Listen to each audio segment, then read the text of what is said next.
des petits airs de la Réunion dans les grandes plaines corses. C'est à Aléria, sur le domaine de Padulone, à l'est de l'île de Beauté, que la famille Lavergne Vincetelli cultive la canne à sucre.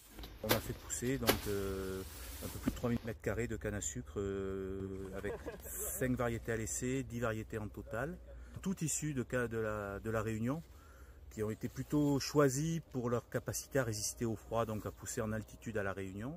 De là au pied, c'est le morceau qui est usinable, c'est le morceau qui contient le plus de sucre.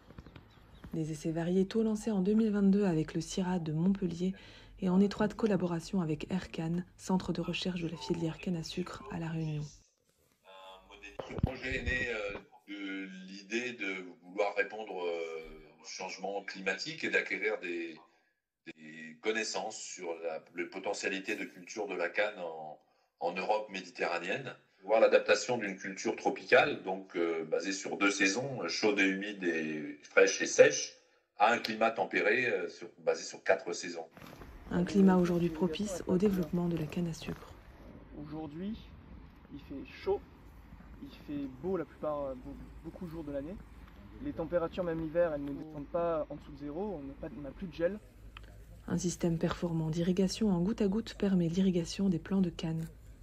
Une bonne santé garantie par la mise sous quarantaine des plants pendant 2 ans avant leur plantation. Grâce au vitroplan, on a planté sans aucune maladie ni aucun insecte qui peut nuire aux cannes à sucre, ce qui est vraiment bien, ni nuire à d'autres espèces de la Corse. Normalement ça pousse très bien, on n'utilise aucun pesticide ni insecticide ni quoi que ce soit pour le pousse de la canne. Et ce qui est bien, c'est qu'on a des rendements qui sont, selon l'étude, plutôt égaux à ceux de la Réunion. Un savoir-faire dont cette famille de viticulteurs s'est aujourd'hui emparée, de l'utilisation du moulin pressoir à la fabrication d'alcool. C'est donc sur leur exploitation de Padulone que ces agriculteurs distillent leur rhum.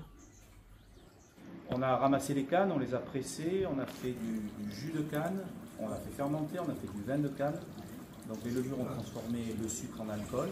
Et là, une fois qu'on a le vin de canne, il faut qu'on sépare l'eau de l'alcool. Et ça, c'est le principe de la distillation. Ça, c'est le rhum qu'on a distillé il y a une semaine, à peu près une semaine et demie. Et du coup, il a commencé un peu à évoluer. Alors, il y a plein de cubes et on est en train de le sentir pour savoir exactement quel arôme il prend. Le tout premier de Corse et de France hexagonale. Aujourd'hui, on est les seuls à produire du rhum au-dessus du 40e parallèle, ça va même au-delà de la Corse et de la France métropolitaine. La partie non utilisée de la canne à sucre servira à la fabrication de matériaux isolants. Le rhum corse, effectivement, est quand même assez lié à la Réunion. Accompagnée par les douanes, la commercialisation du rhum a commencé en début d'année. Plusieurs centaines de bouteilles ont déjà été vendues.